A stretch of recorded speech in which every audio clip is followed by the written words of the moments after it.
Rome, an imperial, holy city.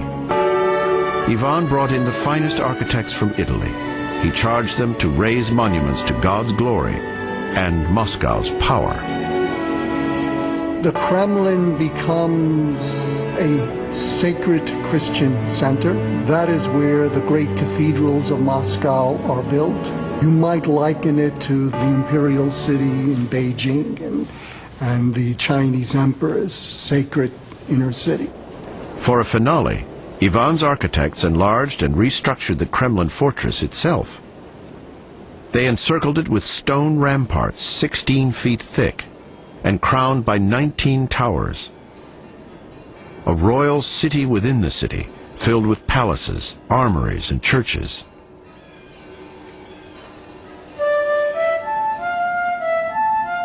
In the endless lands outside Moscow, Ivan the Great also began to change the rules of life for Russia's rural majority. Once, peasants had been free to farm wherever they found open land. By paying tax or tribute, they could grow crops on fields belonging to noblemen or the church. If the land grew tired or taxes too heavy, the farmers moved to greener pastures. Tsar Ivan issued decrees crippling the peasants' traditional right to roam. Now, only once a year, in the depths of the frigid Russian winter, could peasants leave one landlord for the fields of another. The peasants were not yet serfs, slaves bound to the land, but Ivan had begun their journey into bondage. Ivan's death in 1505 would bring his son Vasily to the throne. And perhaps the most historic act Vasily Ivanich would make was not as an empire builder, but as a lover. Behind the gates of a convent, the prince locked away his first wife, Salomea. She had failed to give him a child, and so he took a new bride, Yelena. The Orthodox Patriarch of Jerusalem condemned Vasily's sinful second marriage. You will have a wicked son. Your states will be prey to terror and tears. Rivers of blood will flow. Your cities will be devoured in flames. The patriarch's fearful prophecy would prove all too true. August 25th, 1530. The omens were awesome at the birth of Prince Vasily's son. Legend says the sky split open and lightning struck the Kremlin. The night Ivan IV, heir to the Russian throne, was born.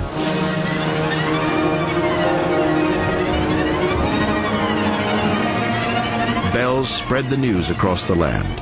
Far to the east, a Tatar prince, the Khan of Kazan, warned that Russia's new prince was born a monster. A sovereign has been born to you, and he already has 2 teeth.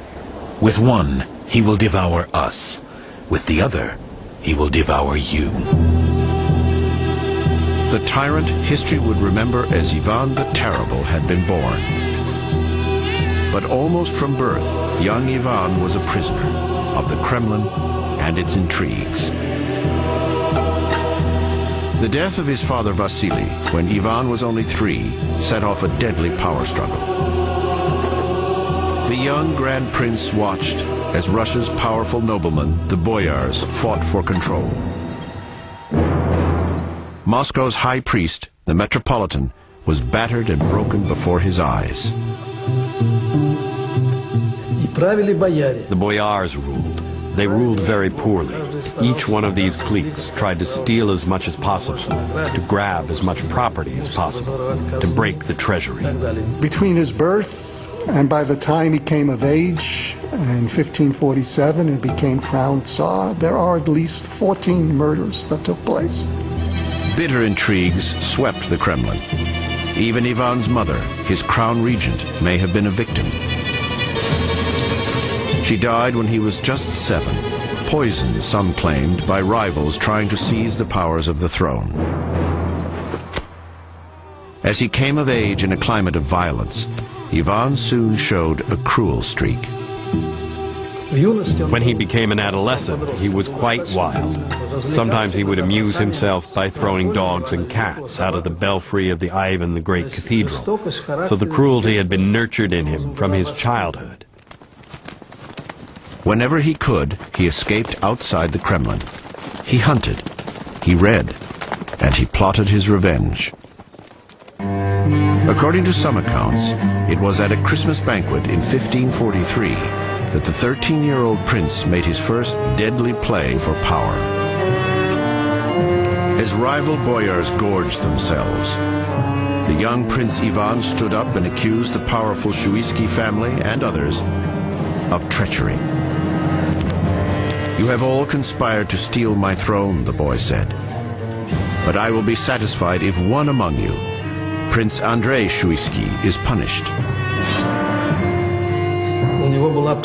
He had a kennel and he kept dogs. And one time, when Andrei Shuisky was walking in the Kremlin, Ivan told the kennel master to sick the dogs on him.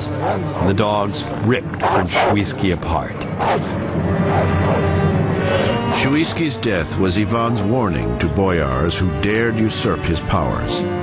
If wearing the crown called for terror, Ivan was ready to reign with a ruthless hand, even if it called for blood.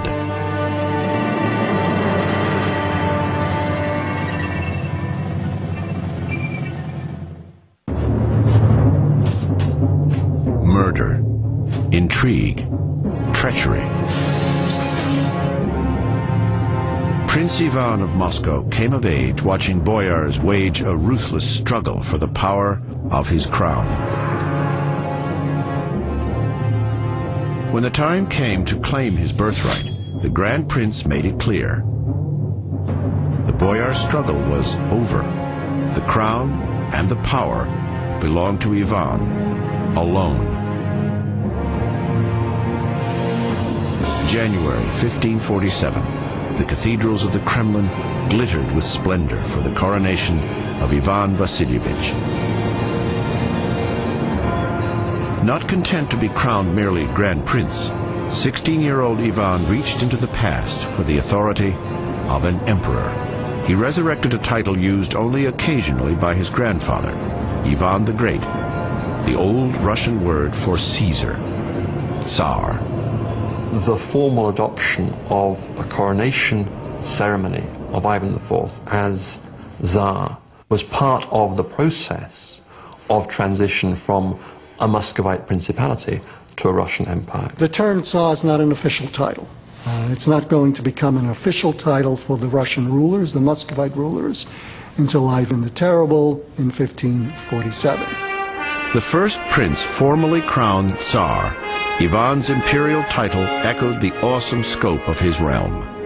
From the Ural Mountains at Europe's eastern edge to the headwaters of the great Dnieper and Volga rivers, Russia already spanned close to 1 million square miles, twice as large as England, France, and Spain combined.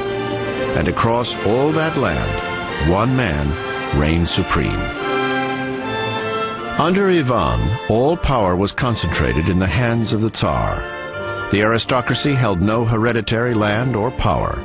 The nobles, called boyars, owed their post and authority directly to Tsar Ivan. Nobody had any individual rights that he was born with. These people, boyars, they were made by the state, appointed by the state, and if the ruler felt like it, could be removed by the state. And everybody knew it.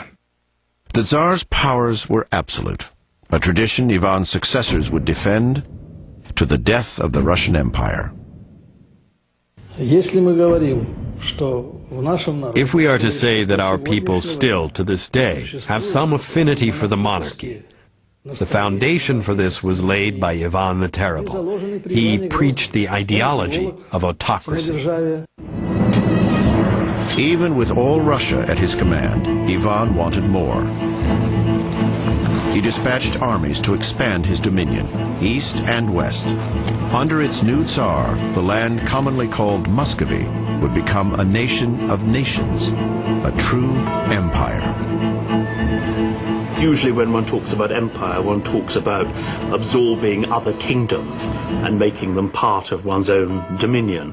And that's what Russia really did for the